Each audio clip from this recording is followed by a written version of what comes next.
Hey, DMDongo here with another review from the DM's Guild. This time we're looking at the second Black Dawn by Marco Bertini, currently on sale for $7.95. If you're looking for something a bit more gritty than the Lost Mines of Phandelver, have I got the starter adventure for you.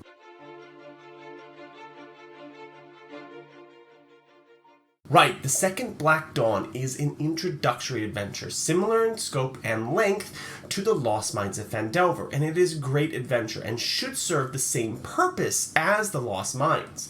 And what I mean by that is a very good way of kind of introducing new players and new DMs into the world of Dungeons & Dragons and how to both run things as a Dungeon Master and how play should be expected to run as you go through, in a slightly darker tone. This is a more adult-themed adventure, and as such there is a content warning in place to kind of give buyers a good understanding of what's happening.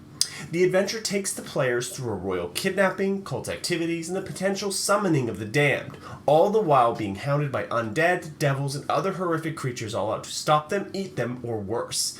The tone is set early on, where the players learn the local bandits pillaging and doing whatever they want with a nearby village. Like I said, there's a content warning here, so potential buyers should be aware that this deals with darker tones and themes than they may be used to from mainline Wizards of the Coast adventures. The adventure itself is broken up into 5 episodes, starting in the city of Hellenbrow, where the characters learn the area is strife with bandits, and they roam the area doing whatever they want to.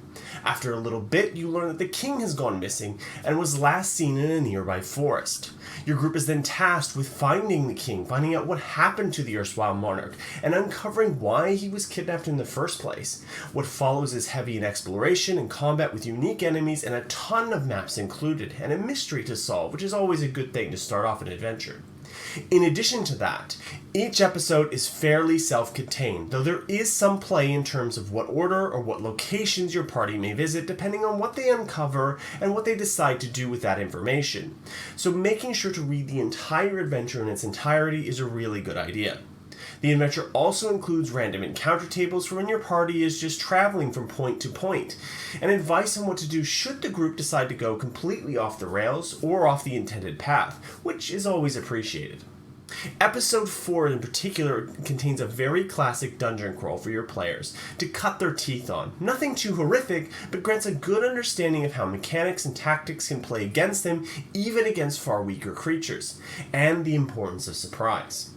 The final chapter ramps up the spookiness with a romp through a graveyard and its various denizens, and the final encounter with the big bad, or at least you hope it is. The adventure then ends with a lot of room for expansion into a greater world or a full campaign, with hooks purposely left for a DM to run in whichever direction they seem interesting. The adventure also includes 2 appendices, the first of which is a musical suggestion list for each section or event, and the other includes all of the unique monsters included in the adventure. In addition, there are maps galore from the large world map provided by yours truly to battle maps for some of the larger fights. Now, what did I like about this? Well, there is a lot to like in this adventure. The tone feels more adult and gritty without delving too far into dark horror that you get with something like Curse of Strahd. There is a real sense of a dangerous world where every battle could be your last, and that traveling from point to point is actually part of the challenge. I really like the songs list though. It's one of my favorite additions in this adventure, and I've seen it one other time used. It's always an appreciated nice touch because it's something that I always include when I'm ever kind of like setting these up for Roll20. When I introduce these into VTTs, one of the first things I do is import the map, and then right after that I'm looking at the map and deciding what event is occurring in that map. Is it a town map? Well, what things are going on in town? What ambience should I have? What music should I have along with that to evoke particular emotions? I'm trying as a Dungeon Master to immerse my players in the emotional impact of what's going on in any individual scene, and part of that is music. Having a music list provided is a great thing to have. I also like the fact that pages 9 and 10 include a lot of things that you would find in the Dungeon Master's Guide, but may not necessarily have. A lot of Dungeon Masters start out with the Player's Handbook and the Monster Manual, and then go from there. This allows a Dungeon Master to kind of have a good grip of understanding of what's to be expected of a Dungeon Master, how to do things, various tips that they can use, and it's really short and sweet, which is really, really nice. A lot of the world building is really well done, and it does a good job of establishing the tone and the setting and everything in it, and how things are being played out and the various political machinations that are going on. Really, really well done here. There are also lots of background information on the political trappings of the kingdom, which makes it easy to run and potentially build on, which is a really great thing to have. Also, there's a healthy understanding of players doing things that you don't necessarily expect. And it's always appreciated for when you get an adventure that understands that this can happen and kind of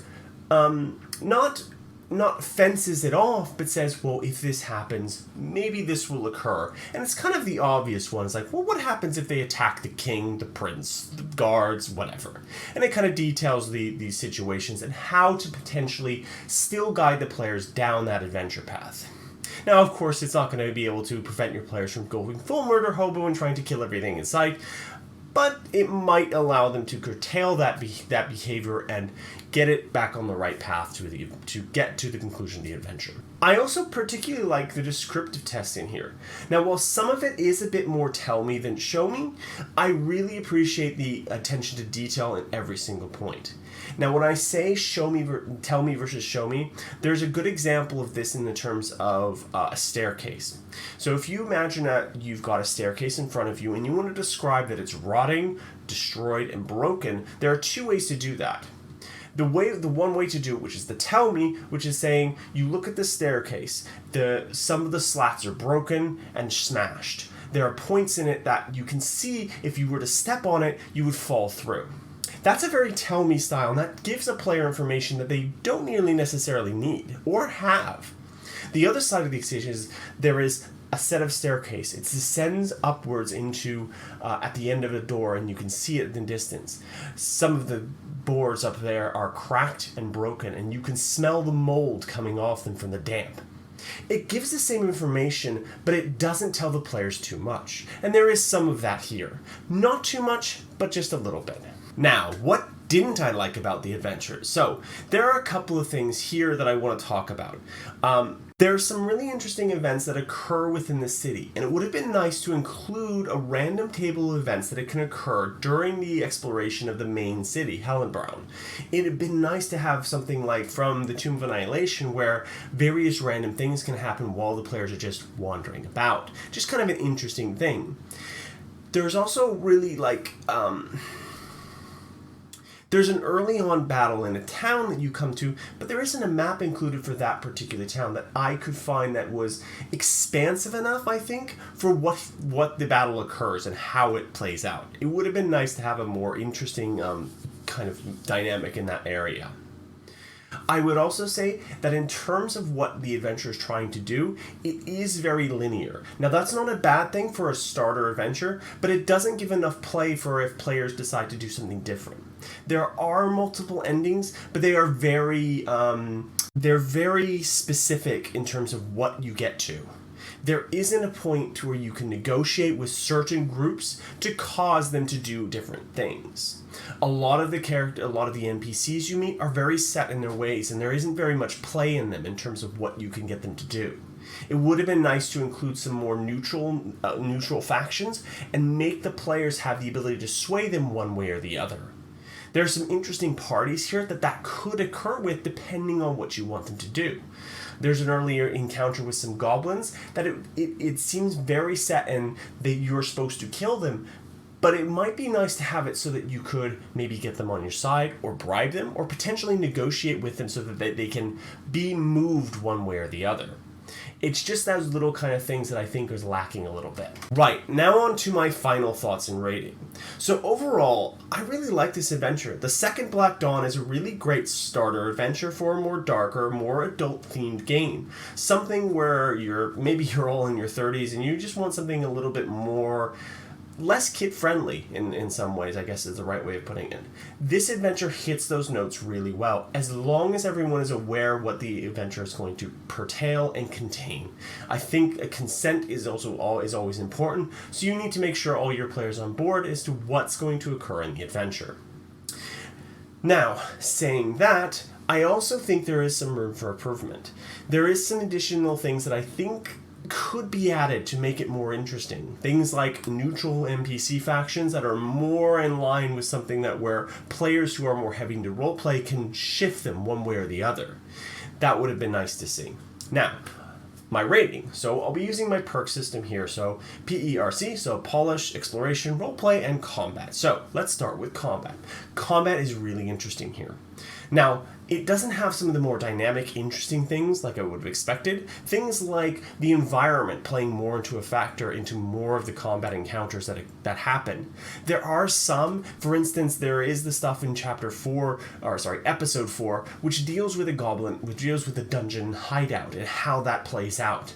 The environment there plays a very large factor in how fights and how different they can be in that area. But I would have liked to see things like lightning strikes, the ground being a problem.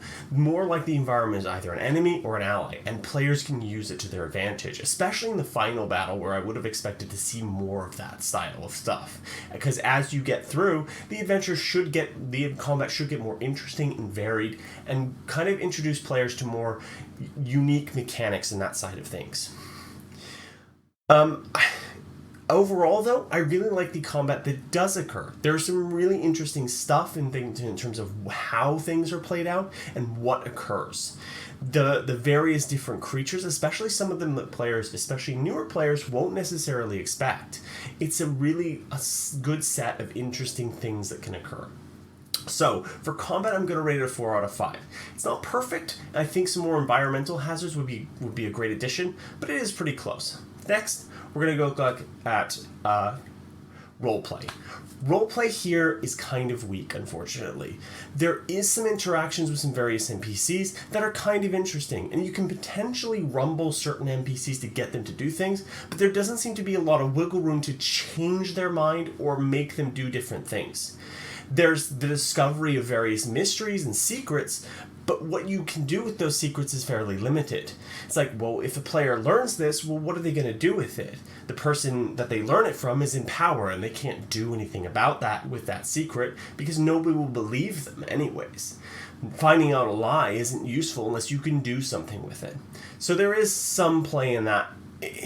There's some good roleplay opportunities, but they never seem to materialize in terms of what you can potentially do with it.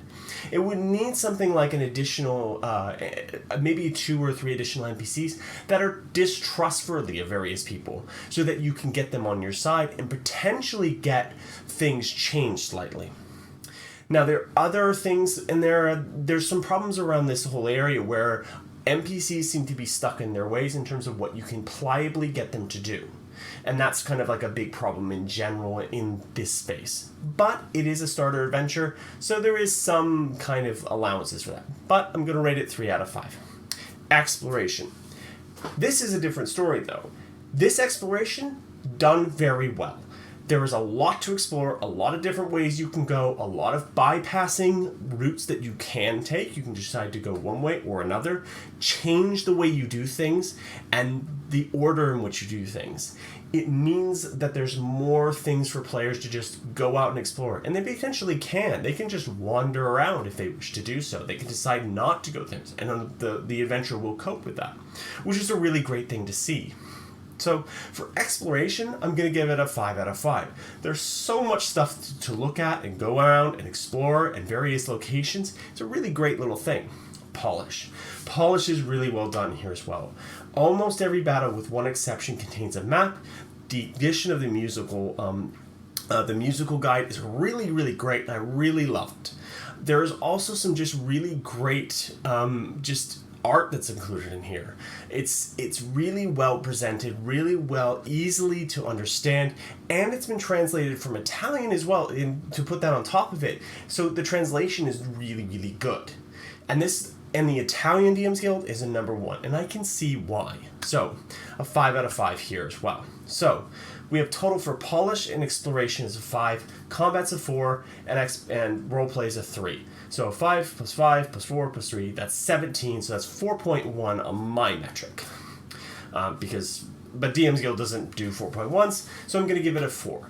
It's a really great starter adventure, and I think you should pick it up if you're looking for something in a more adult or darker themed tone than Lost Mines of Phandelver to run a new group through if you're looking for that sort of thing. Thank you. This has been DM Dongo. Please do remember to like, comment, and subscribe. And if you're looking to pick up the second Black Dawn, please do use my affiliate code, which will be down below. Thank you, and peace out.